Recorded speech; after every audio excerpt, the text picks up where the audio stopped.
every month, more and more foods come out onto the market telling us that they have no preservatives, they're not GMO, they don't have any trans fats, they don't have any of the bad stuff that more and more consumers are trying to stay away from.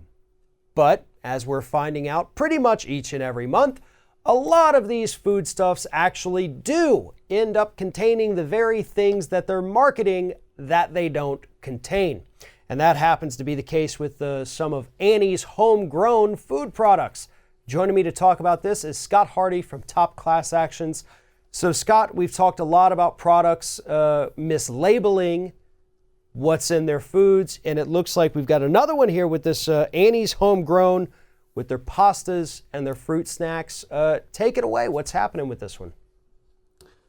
Great. So the Annie's homegrown brand has become a very well-respected brand because it's been affordable and it's a great way to purchase what you believe will be healthy snacks for your kids and yourself. In fact, my community manager, Nicole, had commented. She said, "Hey, I like to get this stuff for my kids and my family, and it's so popular out there. I was really surprised to see it, and that's one of the reasons that we're presenting it to you." I mean, so far, Top Class Actions has received 436 comments about the Annie's class action that, we know there are a ton of people out there that are being impacted by it. So what this class action alleges is that in both the Annie's homegrown pasta, along with the fruit snacks, it says it's preservative free. And so you and I talk about this stuff all the time. We go, great, it's preservative free. Let's go ahead and eat that up. Oh, but then you take a look at the box and you see it's got citric acid in it. And citric acid is a preservative. So it's not exactly preservative free, and they're getting dinged on it. And so you've got these consumers that are buying a very well-respected brand like Annie's, expecting the truth to be on the box. And in fact, citric acid has a preservative, natural, not exactly. This is a synthetic ingredient that they're using here, and that's what this class action is about. Exactly, and it's worth pointing out that citric acid is safe in these smaller quantities for human consumption. It's used in foods all the time, sometimes as a flavoring agent, not just as a preservative. But in this particular case, and of course it's also found in plenty of foods, naturally, especially obviously citrus fruits, but in this particular instance, it's being added to the product as a preservative.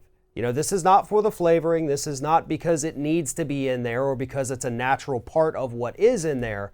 They're putting this in there along with possibly also ascorbic acid and tocopherol as the preservatives.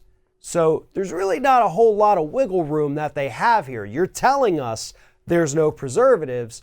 We're looking at the back of the package, we're looking at the fine print here, and it says, oh, by the way, those no preservatives, we actually do have a few. And you have consumers, specifically those in the class here, who alleged in the complaint, we bought this because of your claim. That's why I picked your product. And as we have said 100 times here, you took away their choice. That's the problem. It's not that, oh, okay, you've got preservatives. If you want to put them in there, put them in there. Let us know that they're in there and don't lie to us that they're not. That's the issue. Exactly. Right, exactly. So, put it in there, go ahead and, don't say it's preservative free. But you've got people that are paying a premium for the Annie's homegrown snacks and the fruit snacks and the pasta because they want to give their kids a healthy option.